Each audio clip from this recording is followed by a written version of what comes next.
for joining me today. I'm Colleen Klimczak. I'm an organizational and productivity coach and a certified professional organizer. I own Peace of Mind Professional Organizing, LLC. Since 2003, I've been helping my clients live better lives through organizing and organizational and productivity coaching. I support my clients and my community with coaching, in-person and virtual organizing, my weekly podcast called Your Organized Life with Colleen Klimczak, a free weekly virtual productivity session called Finish Line Friday, a free weekly email newsletter, and regular content on Facebook and Instagram. I also offer presentations and professional development to groups and companies. And coming soon, I'll be launching a membership circle to support my community with even more coaching and productivity content. Want to finish strong this week? Join me for Finish Line Friday every Friday morning at 9 a.m. Central for a 2-hour productivity session. Drop me an email at colleen@peaceofmindpo.com to request my Zoom room link or follow the Zoom room link on my Instagram or Facebook pages. Welcome to Your Organized Life, episode 154. I am going to start out with, I need a new pillow. That started simply, right?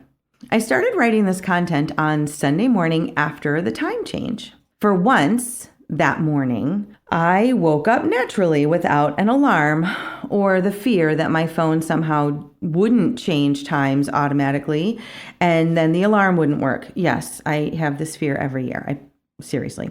And that I would therefore be late for my usual Sunday morning activities of singing for at least one mass and sometimes 3. However, that Sunday morning, I was recovering from a minor procedure and also from my flu shot and its usual side effects of a low-grade fever and general malaise for a few days. And maybe I always need to schedule my flu shot for this time change weekend because it felt like a good strategy. But I digress, and I blame the fever. And please, yes, I know, if I have a fever, I should have been resting instead of writing. But for me, that only works for so many days straight before I get really bored, and I could have used the distraction. It's not like I plan to leave the house or operate heavy machinery that day, and I can always go back and edit. So, writing with a fever was low risk. My friends, it feels like that time of year. On my editorial content calendar, I blocked this week for what feels like the annual sleep article. And let me save you some time. If you don't struggle with getting enough sleep or with getting good quality sleep first, hey, that is great for you, and keep doing whatever it is you're doing. If you want to keep listening or reading, go for it. But, if you have something else to do with your day, go on with that too, your choice. And truly, if you've never had sleep troubles, you can write the article next year and share your tips. But back to our topic. This time of year, the weather gets colder, the days get shorter, the time changes. Our biological inclination is to settle in and snuggle up, at least in this hemisphere. However, despite biology and sunlight and all those other factors, sometimes we still can't sleep or get good quality sleep. And while I am not a sleep expert, I am a productivity and organizational coach, and I know that good sleep can be the difference between productive and unproductive, or organized and disorganized, and even a good quality of life and a poor one. And unfortunately, our sleep is one of the first places that takes a hit when life gets disrupted. We start to cut corners when we're feeling overly committed and busy. To fit more into our already busy days, we set the alarm a little earlier or we stay up a little later. And we definitely ignore our body's messages to rest, and we just push through. And unfortunately, our sleep is one of the first places that takes a hit when life gets disrupted. We start to cut corners when we're feeling overly committed and busy. To fit more into our already busy days, we set the alarm a little earlier, we stay up a little later, and we definitely ignore our body's messages to rest, and we just push through. And since biology is telling us to rest more when it's cold out, even though our culture is telling us to keep going, this time of year we feel even more tired than we usually do when we ignore our need for rest. So here we are.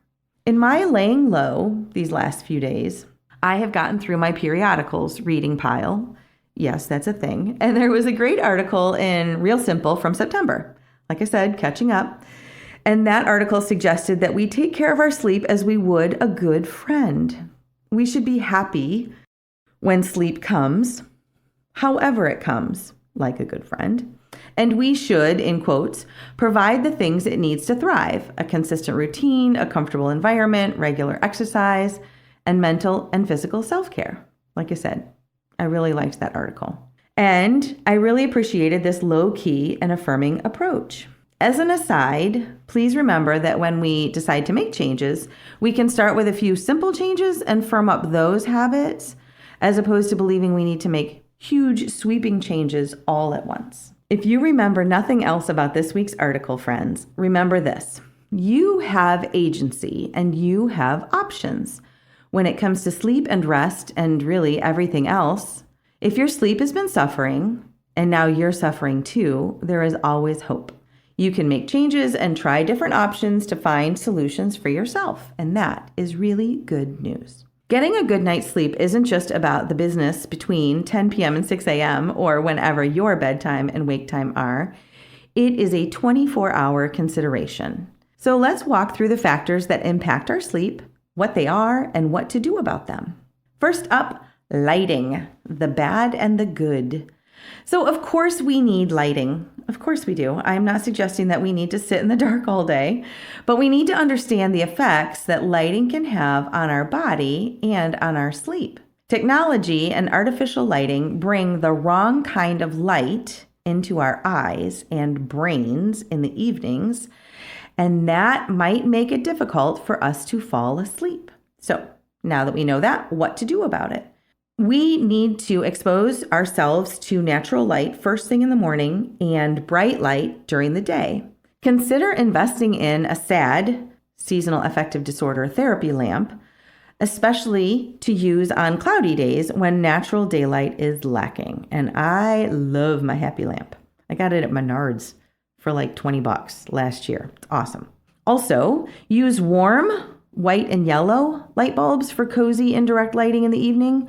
We want to avoid overhead lighting at all costs in the evening because it confuses our melatonin, which we use for sleep, and our serotonin, which we use for daytime production. Also, we can adjust the light settings on our phone and tablet, our computer and television to nighttime settings to eliminate that blue light and not confuse our system, and hopefully then get better sleep. We can also make better food choices. If you find that your stomach keeps you awake at night, whatever that looks like for you, the good news is that you can also make choices that will help you sleep better when it comes to food. For example, drinking your daily water intake in the morning and afternoon and not too close to bedtime to cut down on nighttime waking. I am not going to tell you to not eat spicy food, but if spicy foods keep you up at night, choose spicy foods during the day or for an early dinner, again, to avoid that problem. You can also consider front-loading your biggest meals at breakfast and at lunch if eating a big dinner makes you uncomfortable, and obviously adjusting your evening mealtime earlier if you find that more conducive to getting a good night's sleep. Conversely, you can also plan for a high-protein snack an hour before bed if you can't sleep on an empty stomach, like me. And I will let you Google on your own foods that help you sleep because there are lots of ideas out there. You can also make different scheduling choices. I started out calling this subtopic scheduling mistakes, but honestly, they aren't really mistakes unless they're messing with your sleep. And so, as mentioned earlier, a good night's sleep is a consideration for all 24 hours of the day and not just the ones that you're in bed.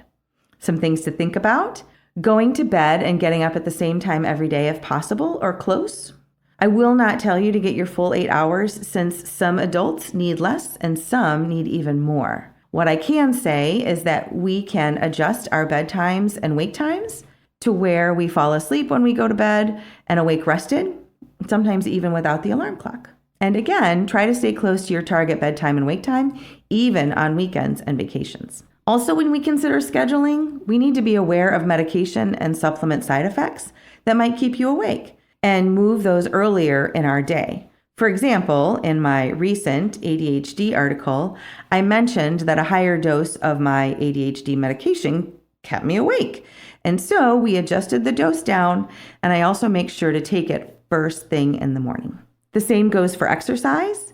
If you find that working out too close to bedtime interrupts your sleep, by all means, schedule it earlier in the day. And a word here in support of rest, not just sleep, but rest. Sometimes we can't fall asleep or aren't sleepy, but our body and brain may still need rest. Rest can look like a break with some actual restorative activities or lack of activities. So considering just being for a little bit and not doing, or journaling, meditating, deep breathing, really just slowing down for a few minutes, that may also be what your body needs in the course of your day. Now let's talk about your sleeping environment.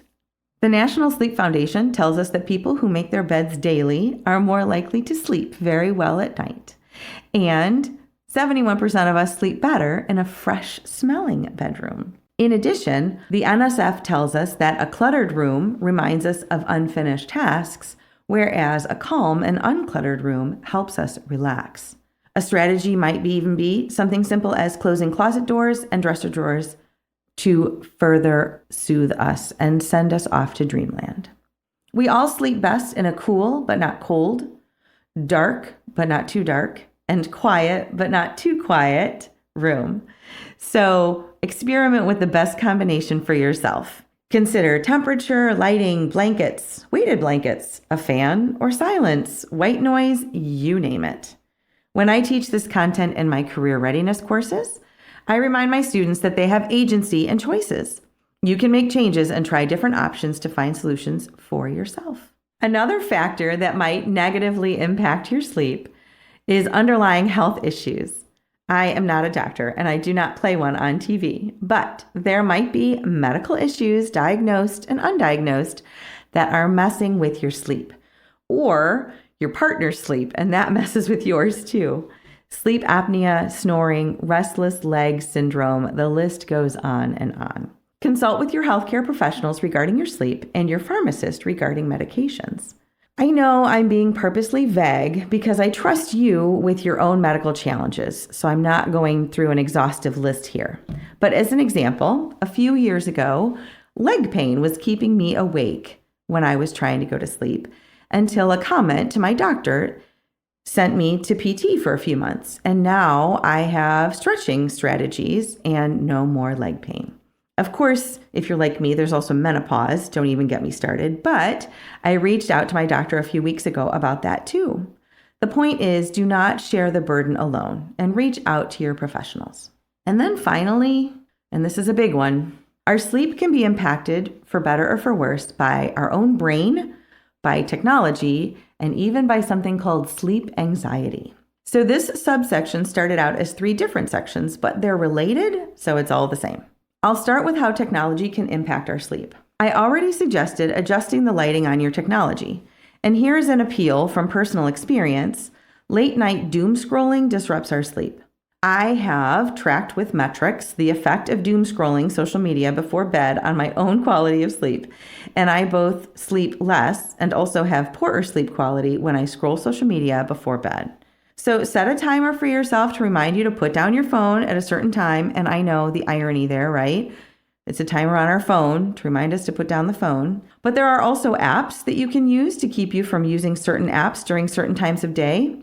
My husband and I were just reading about the Brick app that turns your phone into a brick at certain times of days or even for days and weeks to get you off of social media. When I did a Google search, I chuckled because the first, 2 pages on Google were all about apps for parental controls for our kids and screen time, but we adults need boundaries too.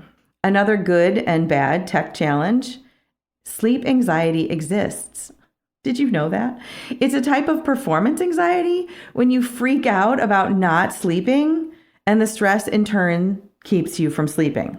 Yes, this is a thing. And relatedly, I recently read an article that said using a sleep tracker, but focusing too much on your metrics can freak you out and keep you from sleeping. So if metrics help you improve your sleep, great. However, if you feel like you're being judged by your tracker, perhaps step away or even look at your metrics a week at a time instead of every day. And finally, tech and anxiety included, often our brain betrays us when it is time to head to bed. The body is tired, but the brain is just getting started. So a few ideas. Create the habit of wrapping up your workday with a tomorrow planning session to get some of those ideas out of your head. Make sure to stop scrolling at least an hour before bedtime and consider Googling those apps that limit screen time if you need some tough love to help make it stick. Experiment with meditation and white noise and breathing exercises. I love my Calm app, or you can check out YouTube for something to listen to, not watch, listen to as you drift off. Keep a notepad by the bed to write down last-minute thoughts that are keeping you awake. Do not pick up your phone to send yourself a reminder, because we all know what might happen if we do that. And then, circling back, greet sleep like a friend, right? Be grateful for rest and sleep however they arrive. Starting and ending with gratitude is a great way to help us relax and head off to sleep. As I lay in bed, I'll acknowledge gratitude for my warm feet, smooth sheets, a few comfy positions before settling in, maybe some deep breathing. I thank my pillow for supporting my head. And as I slowly tense and then relax all of those points, it often helps me drift off to sleep. So I hope you found this content helpful today. If sleep has been on your mind lately too, give a strategy or two a try and let me know what works best for you. Support for living your best life, whatever that looks like for you, is what productivity coaching is all about. If it is time to invest in yourself and explore coaching for organizing and productivity, I would love to hear from you. Drop me a line via email at Colleen@peaceofmindpo.com or message me through my social media platforms like Facebook, Instagram, or LinkedIn. Thanks so much, and talk to you next week.